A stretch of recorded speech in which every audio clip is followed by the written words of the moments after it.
ನಮಸ್ತೆ ಎಲ್ಲರೂ ಹೇಗಿದ್ರು ಎಲ್ಲರೂ ಚೆನ್ನಾಗಿದ್ರು ಅಂತ ಭಾವಿಸ್ತಾ welcome back to my Geetaji vlogs channel. ನಾನು ನಿಮ್ಮ ಸಂಗೀತ.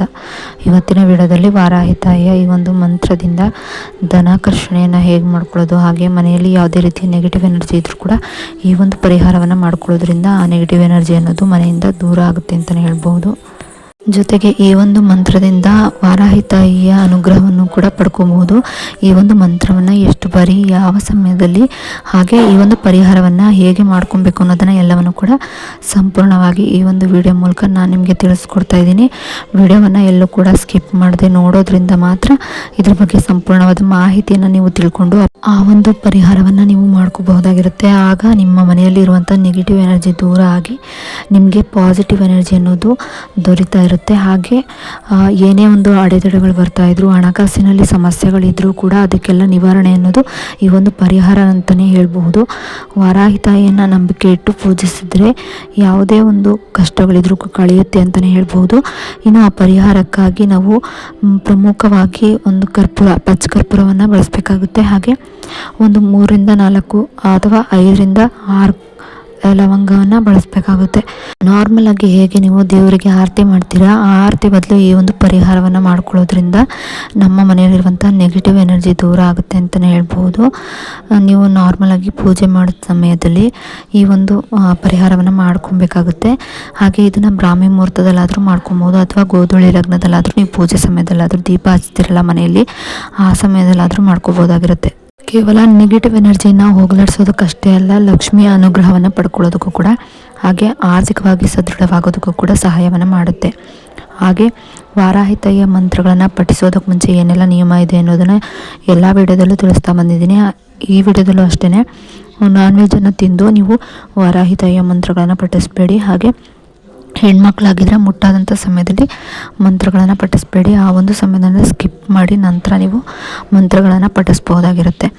ಇನ್ನು ಏನಾದರೂ ನಾನ್ ವೆಜ್ಜನ್ನು ತಿಂದಿದ್ರೆ ನೀವು ಸ್ನಾನ ಮಾಡಿನೇ ಪಠಿಸ್ಬೇಕಾಗುತ್ತೆ. ನಾನ್ ವೆಜ್ ಏನೂ ತಿಂದಿಲ್ಲ ಅಂದರೆ ಕೈಕಾಲು ಮುಖ ತೊಳ್ಕೊಂಡು ನಾರ್ಮಲಾಗಿ ದೇವ್ರ ಪೂಜೆ ಹೇಗೆ ಮಾಡ್ತೀರಾ ಆಗ ಪೂಜೆ ಮಾಡಿ ನಂತರ ಈ ಒಂದು ಪರಿಹಾರವನ್ನು ಮಾಡಿಕೊಂಡು ಆಮೇಲೆ ಈ ಮಂತ್ರವನ್ನು ಪಠಿಸ್ಬೇಕಾಗತ್ತೆ. ಆ ಪರಿಹಾರ ಏನು ಅಂದರೆ, ನಾರ್ಮಲಾಗಿ ಎಲ್ಲ ಗಂಧಗಿ ಅಂಗಡಿಯಲ್ಲಿ ಪಚ್ಚಕರ್ಪೂರ ಸಿಗುತ್ತೆ. ಪಚ್ಚಕರ್ಪೂರನ ತಂದು ಒಂದು ಏನು ಧೂಪ ಹಾಕ್ತೀವಲ್ಲ ಅದರಲ್ಲಿ ಇಟ್ಕೊಂಡು ಅದ್ರ ಮೇಲೆ ಒಂದು 3ರಿಂದ 4 ಅಥವಾ 5ರಿಂದ 6 ಲವಂಗನ ಹಾಕಿ ಅದನ್ನು ಹಚ್ಚಿ ಅದನ್ನು ಸ್ವಲ್ಪ ಎಲ್ಲ ಉರಿಯೋಗಿ ಬಿಟ್ಟು ನಂತರ ಅದನ್ನು ಆರಿದ ನಂತರ ನೀವು ಈ ಮಂತ್ರವನ್ನು ಪಠಿಸ್ಬೇಕಾಗುತ್ತೆ.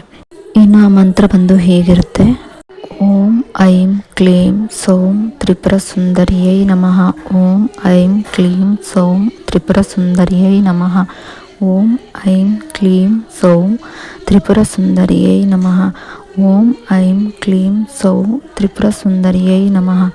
ಓಂ ಐಂ ಕ್ಲೀಂ ಸೌಂ ತ್ರಿಪುರ ಸುಂದರಿಯೈ ನಮಃ. ಓಂ ಐಂ ಕ್ಲೀಂ ಸೌಂ ತ್ರಿಪುರ ಸುಂದರಿಯೈ ನಮಃ. ಓಂ ಐಂ ಕ್ಲೀಂ ಸೌಂ ತ್ರಿಪುರ ಸುಂದರಿಯೈ ನಮಃ. ಓಂ ಐಂ ಕ್ಲೀಂ ಸೌಂ ತ್ರಿಪುರ ಸುಂದರಿಯೈ ನಮಃ. ಓಂ ಐಂ ಕ್ಲೀಂ ಸೌಂ ತ್ರಿಪುರ ಸುಂದರಿಯೈ ನಮಃ. ಓಂ ಐಂ ಕ್ಲೀಂ ಸೌಂ ತ್ರಿಪುರ ಸುಂದರಿಯೈ ನಮಃ. ಓಂ ಐಂ ಕ್ಲೀಂ ಸೌಂ ತ್ರಿಪುರ ಸುಂದರಿಯೈ ನಮಃ. ಹಾಗೆ ವಾರಾಹಿ ತಾಯಿಗೆ ಪಂಚಮಿ, ಅಷ್ಟಮಿ ಹಾಗೆ ನವಮಿ ದಿನ ತುಂಬಾ ವಿಶೇಷವಾಗಿರುತ್ತೆ. ಅದು ಬಿಟ್ಟು ಅಮಾವಾಸ್ಯೆ, ಹುಣ್ಣಿಮೆ ದಿನಗಳಲ್ಲೂ ಕೂಡ ನೀವು ಈ ಒಂದು ಪರಿಹಾರವನ್ನು ಮಾಡ್ಕೊಬೋದಾಗಿರುತ್ತೆ, ಶುರು ಮಾಡ್ಬೋದಾಗಿರುತ್ತೆ. ಈ ಅಮಾವಾಸ್ಯೆ, ಹುಣ್ಣಿಮೆ ದಿನ ತುಂಬಾ ಹೆಚ್ಚು ಶಕ್ತಿ ಇರೋದ್ರಿಂದ ಆ ಒಂದು ಸಮಯದಲ್ಲಿ ನೆಗೆಟಿವ್ ಎನರ್ಜಿನ ನೀವು ದೂರ ಮಾಡ್ಕೊಳ್ಳೋದಕ್ಕೆ ಈ ಒಂದು ಪರಿಹಾರವನ್ನು ಆ ಒಂದು ದಿನಗಳಲ್ಲಿ ಮಾಡೋದ್ರಿಂದ ನಿಮ್ಮ ಮನೆಯಲ್ಲಿರುವಂಥ ಯಾವುದೇ ರೀತಿ ನೆಗೆಟಿವ್ ಎನರ್ಜಿ ಎಲ್ಲ ಕೂಡ ದೂರ ಆಗುತ್ತೆ ಅಂತಲೇ ಹೇಳ್ಬೋದು. ಹಾಗೆ ವಾರಾಹಿ ತಾಯಿಗೆ ಅತ್ಯಂತ ಪ್ರಿಯವಾದ ಒಂದು ನೈವೇದ್ಯ ಅಂದರೆ ಪುಳಿಯೋಗರೆ ಅಥವಾ ದಾಳಿಂಬೆ ಹಣ್ಣು, ಇವೆರಡರಲ್ಲಿ ಯಾವುದಾದ್ರು ಒಂದು ಇಟ್ಟು ನೀವು ಪೂಜೆಯನ್ನು ಮಾಡ್ಬೋದಾಗಿರುತ್ತೆ. ಪೂಜೆನೇ ಮಾಡಿ ನಾವು ಇದನ್ನು ಮಾಡಬೇಕಂದ್ರೆ ಏನೂ ಇಲ್ಲ, ಪೂಜೆ ಮಾಡ್ದೇನೂ ಮಾಡ್ಬೋದಾಗಿರುತ್ತೆ. ಅಥವಾ ಮಲಗೋ ಸಮಯದಲ್ಲಾದರೂ ನೀವು ಈ ಒಂದು ಪರಿಹಾರವನ್ನು ಮಾಡಿಕೊಂಡು ಮಂತ್ರವನ್ನು ಪಠಿಸ್ತಾ ಮಾಡ್ಬೋದಾಗಿರುತ್ತೆ. ಇನ್ನು ಮಂತ್ರವನ್ನು ಕನಿಷ್ಠ ಅಂದರೂ ಒಂದು 9 ಬಾರಿ, 11 ಬಾರಿ, 21 ಬಾರಿ ಅಥವಾ 108 ಬಾರಿನಾದರೂ ನೀವು ಪಠಿಸ್ಲೇಬೇಕಾಗತ್ತೆ. ಪ್ರತಿನಿತ್ಯವೂ ಕೂಡ ಮಾಡ್ಕೊಂಬರ್ಬೋದು. ನೀವು ಮನೆಯಲ್ಲಿ ಜಾಸ್ತಿ ನೆಗೆಟಿವ್ ಎನರ್ಜಿ ಇದೆ ಅನ್ನೋರಾಗಿದ್ದರೆ ನೀವು ಪ್ರತಿನಿತ್ಯವೂ ಕೂಡ ಮಾಡ್ಬೋದಾಗಿರುತ್ತೆ. ಈ ಒಂದು ಪರಿಹಾರವನ್ನು ಮಾಡಿಕೊಂಡು ಈ ಒಂದು ಮಂತ್ರವನ್ನು ಹೇಳ್ಕೊಬಹುದಾಗಿರುತ್ತೆ. ಏನೋ ನಮಗೆ ಅಷ್ಟೊಂದು ನೆಗೆಟಿವ್ ಎನರ್ಜಿ ಇಲ್ಲ, ಸ್ವಲ್ಪ ಏನೋ ಒಂದು ಸಮಸ್ಯೆಗಳು ಕಾಡ್ತಾ ಇದೆ, ಹಣಕಾಸಿನ ಸಮಸ್ಯೆ ಅಂದರೆ ನೀವು ವಾರಕ್ಕೊಂದ್ಸಲ ಏನಾದರೂ ಈ ರೀತಿಯಾಗಿ ಮಾಡ್ಕೊಳ್ತಾ ಬರಬೇಕಾಗುತ್ತೆ. ಈ ರೀತಿಯಾಗಿ ಮಾಡ್ತಾ ಬರೋದ್ರಿಂದ ನಮಗೆ ಯಾವುದೇ ರೀತಿಯ ನೆಗೆಟಿವ್ ಎನರ್ಜಿ ಇದ್ದರೂ ಕೂಡ ದೂರ ಆಗುತ್ತೆ ಮನೆಯಲ್ಲಿ. ಹಾಗೆ ಹಣಕಾಸಿನ ಸಮಸ್ಯೆ ಕೂಡ ಸರಿ ಹೋಗುತ್ತೆ.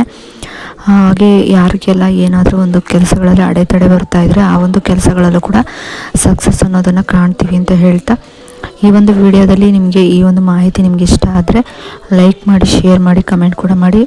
ಇನ್ನಷ್ಟು ಇಂಥ ಮಾಹಿತಿಗಳನ್ನು ನೀವು ಪಡ್ಕೊಬೇಕು ಅನ್ನೋದಾದರೆ ನನ್ನ ಗೀತಾಜಿ ವ್ಲಾಗ್ಸ್ ಚಾನಲ್ನ ಸಬ್ಸ್ಕ್ರೈಬ್ ಮಾಡ್ಕೊಂಡು ವಿಡಿಯೋ ನೋಡಿ.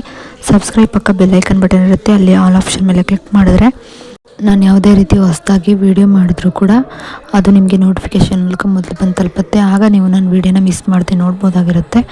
ಹೀಗೆ ವ್ಲಾಗ್ಗೂ ಕೂಡ ಸಪೋರ್ಟ್ ಮಾಡಿ, ವ್ಲಾಗು ಕೂಡ ತುಂಬಾ ಸಪೋರ್ಟ್ ಬೇಕು. ಹಾಗೆ ವ್ಲಾಗ್ಗೂ ಸಪೋರ್ಟ್ ಮಾಡಿ ಅಂತ ಕೇಳ್ತಾ, ವ್ಲಾಗ್ಗಳು ಇಷ್ಟ ಆದರೂ ಕೂಡ ಲೈಕ್ ಮಾಡಿ, ಶೇರ್ ಮಾಡಿ. ಹಾಗೆ ಹೆಚ್ಚಾಗಿ ಶೇರ್ ಮಾಡೋದ್ರಿಂದ ನಾವು ಕೂಡ ಮುಂದೆ ಬರ್ಬೋದು. ಬೇರೆ ಬೇರೆ ಕಂಟೆಂಟ್ ಮಾಡೋ ಅವಶ್ಯಕತೆ ಇರೋದಿಲ್ಲ. ವ್ಲಾಗ್ ಮಾಡೋರಿಗೆ ನೀವು ವ್ಲಾಗಿಗೆ ಸಪೋರ್ಟ್ ಮಾಡಿದ್ರೆ ವ್ಲಾಗು ಕೂಡ ಚೆನ್ನಾಗಿ ಓಡುತ್ತೆ. ವಿಡಿಯೋ ನೋಡೋದಕ್ಕಾಗಿ ಥ್ಯಾಂಕ್ ಯು ಫಾರ್ ವಾಚಿಂಗ್.